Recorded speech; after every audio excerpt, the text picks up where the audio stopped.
बिस्मिल्लाहिर्रहमानिर्रहीम, अस्सलाम वालेकुम। मैं हूं आपका मेज़बान आकिल हुसैन।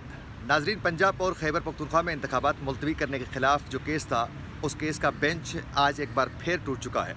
कल भी जस्टिस अमीनुद्दीन ने जब इस केस को सुनने और इस बेंच का हिस्सा बनने से जब इनकार करते हुए उन्होंने माजरत किया, तो इस बेंच में 4 जज साहिबान रह गए थे। उसमें भी आज जस्टिस जमाल मंदोखेल ने इस बेंच का हिस्सा बनने से इनकार करते हुए उन्होंने माजरत किया है। यूँ ये बेंच आज एक बार फिर टूट गया और बेंच में रह गए 3 जज साहिबान। नाज़रीन, इस वक्त हम मौजूद हैं सुप्रीम कोर्ट में ही।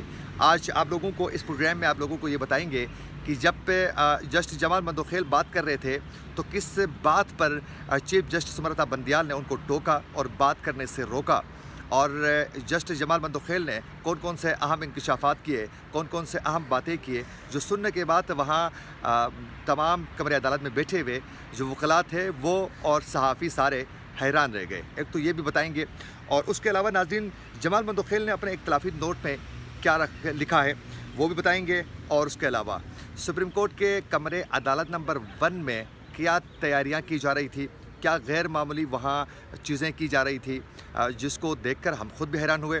और उसके अलावा इस केस का आगे जाकर क्या होने वाला है, इस हवाले से भी आप लोगों को हम तमाम जो तफसीलात है वो बताने की पूरी कोशिश करेंगे।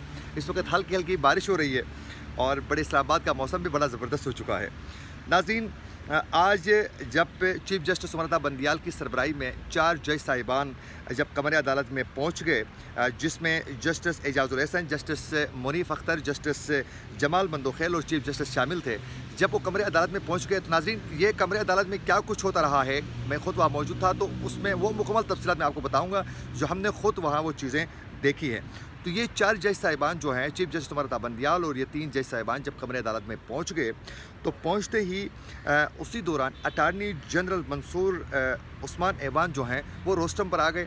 और जो ही वो रोस्टम पर आ गए तो चीफ जस्टिस अमृता बंदियाल ने कहा कि अटार्नी जनरल साहब, आपसे पहले जस्टिस जमाल मंदोखेल जो हैं वो कुछ कहना चाहते हैं। उनको रोका और कहा कि जमाल मंदोखेल जो हैं कुछ कहना चाहते हैं जस्टिस, लिहाजा आप थोड़ा सुनिए।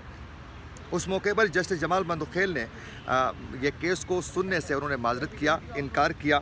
और जस्टिस अमीन उन्होंने बताया कि उसकी वजह क्या है। उन्होंने माजरत करते हुए कहा कि जस्टिस अमीनुद्दीन के फ़ैसले के बाद हुक्मनामे का इंतज़ार था, मुझे अदालती हुक्मनामा कल घर में मौसूल हुआ और हुक्मनामे पर मैंने अलग से तहरीरी एक नोट भी लिखा है, इख्तिलाफी नोट। और उन्होंने उसके बाद जो है अटार्नी जनरल को कहा कि वो इख्तिलाफी नोट आप पढ़ कर सुनाए। नाज़रीन, उसके बाद जो है जो अटार्नी जनरल हैं उन्होंने वो इख्तिलाफी नोट जस्टिस जमाल मंदोखेल का वो इख्तिलाफी नोट भी पढ़ कर उन्होंने सुनाया। और उस दौरान नाज़रीन जस्टिस जमाल मंदोखेल ने बोलना शुरू किया और उन्होंने सबके सामने ये बताया कि मैं बेंच का मेंबर था, इस बेंच का था, फ़ैसला तहरीर करते वक्त मुझसे मुशावरत नहीं की गई। मैं बेंच का हिस्सा था, मुझसे मुशावरत नहीं की गई। मैं समझता हूं कि मैं बेंच में मिसफिट हूं। उन्होंने कहा कि जब मैं बेंच का हिस्सा था तो मुझसे मुशावरत नहीं की गई और शायद मैं इस बेंच का मुनासिब नहीं हूं, इस बेंच का हिस्सा बनकर, इसलिए मुझसे नहीं पूछा गया। और उसके बाद उन्होंने कहा कि मैं दुआगो हूँ कि केस में जो भी बेंच में शामिल होगा वो फ़ैसला करें और जो सबको कबूल हो वो ऐसा फ़ैसला करें। उन्होंने कहा मैं दुआ करता हूँ बेंच में शामिल जज साहिबान वो ऐसा फ़ैसला करें जो सबके लिए काबिल कबूल हो, मैं दुआगो हूँ। और उसके बाद कहा कि अल्लाह हमारे इदारे पर रहम करे। जब वो कह रहे थे अल्लाह हमारे इदारे पर रहम करे, तो इससे ये साफ़ ऐसा उनके अल्फाज और फिर उनके चेहरे का एक्सप्रेशन ये बता रहे थे कि ऐसा लग रहा था कि बड़ी नाइंसाफ़ी हो रही है और फिर वो उस रहम की खुदा से अपील कर रहे हैं। और उसके बाद नाज़रीन ने कहा कि मेरे तमाम जज साहिबान जो हैं वो आइन के पाबंद हैं। हुक्मनामा जो है खुली अदालत में नहीं लिखवाया गया, ये उनका इंकशाफ था कि हुक्मनामा जो है वो खुली अदालत में नहीं लिखवाया गया है। जस्टिस फाइज ईसा के फ़ैसले का खुली अदालत में जायज़ा लिया जाए। ये कल भी जस्टिस अमीनुद्दीन ने भी यही कहा था और आज भी ये उन्होंने ये बात की।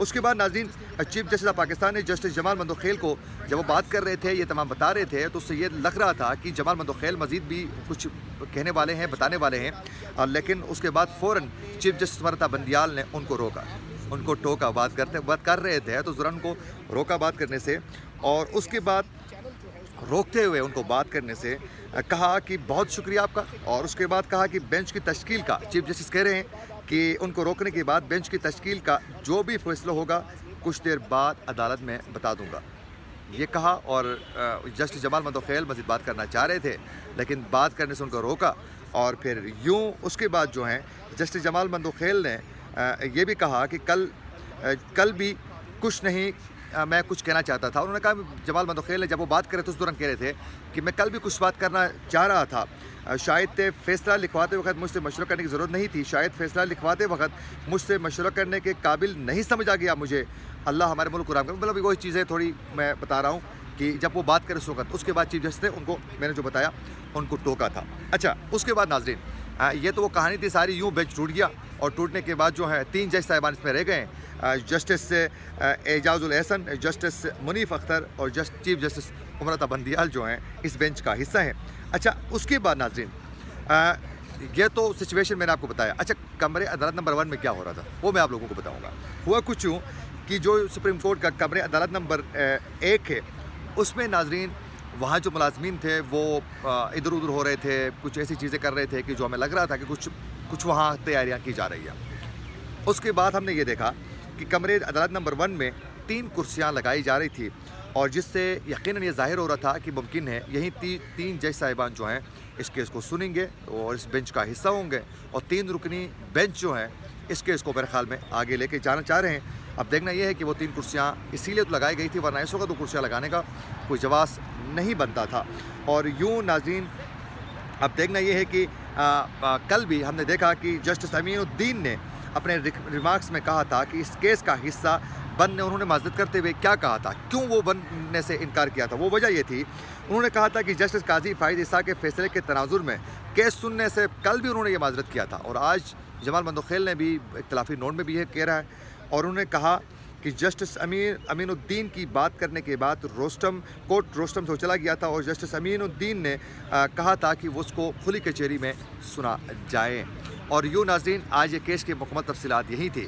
اور جہاں تک الیکشن کی بات ہے تو ناظرین یہ میں آپ لوگوں کو بتاتا چلوں کہ یہ bench already chief justice Amrita Bandial اور چیف جسٹس امرتا بندیال کے بعد جسٹس اعجاز الاحسن اور جسٹس منیف اختر جو ہیں وہ آلریڈی متنازع ہو چکے ہیں۔ جسٹس اعجاز الاحسن کے حوالے سے تو کھلا مسلم لیگ نون کا موقف، پی ڈی ایم کا موقف سامنے آ چکا ہے، جس میں واضح طور پر انہوں نے کہا ہے کہ ہمیں اس بینچ پر بالخصوص یہ جج صاحبان، جس میں جسٹس اعجاز الاحسن، جسٹس کہا پہلے بھی اس پہ بھی اعتراضات اٹھائے گئے تھے، 1-2 جج صاحبان اور پر بھی، لیکن جسٹس اعجاز الاحسن اس بینچ کا حصہ ہے، تو یوں ظاہر ہوتا ہے کہ اب یہ بینچ کا جو بھی فیصلہ ہوگا وہ متنازع ہی تصور ہوگا۔ اگر یہی 3 فیصلہ کرتے ہیں تو پھر اپوزیشن کی جانب سے، یہ میری ذاتی رائے ہے کہ وہ زیادہ سے زیادہ ریئیکشن آ سکتا ہے، اور اس حوالے سے معاملات بہتر نہیں ہوں گے، اور یوں یہ الیکشن مقررہ وقت پر تو دور، مقررہ وقت کے بعد بھی ڈیلے ہونے کے چانس زیادہ نظر آ رہے ہیں۔ یہ میری ذاتی رائے ہے۔ اس حوالے سے آپ کی کیا رائے ہے کمنٹ سیکشن میں ضرور آگاہ کیجیے گا۔ اسی کے ساتھ اپنے میزبان عاقل حسین کو دیجیے اجازت، اللہ نگہبان۔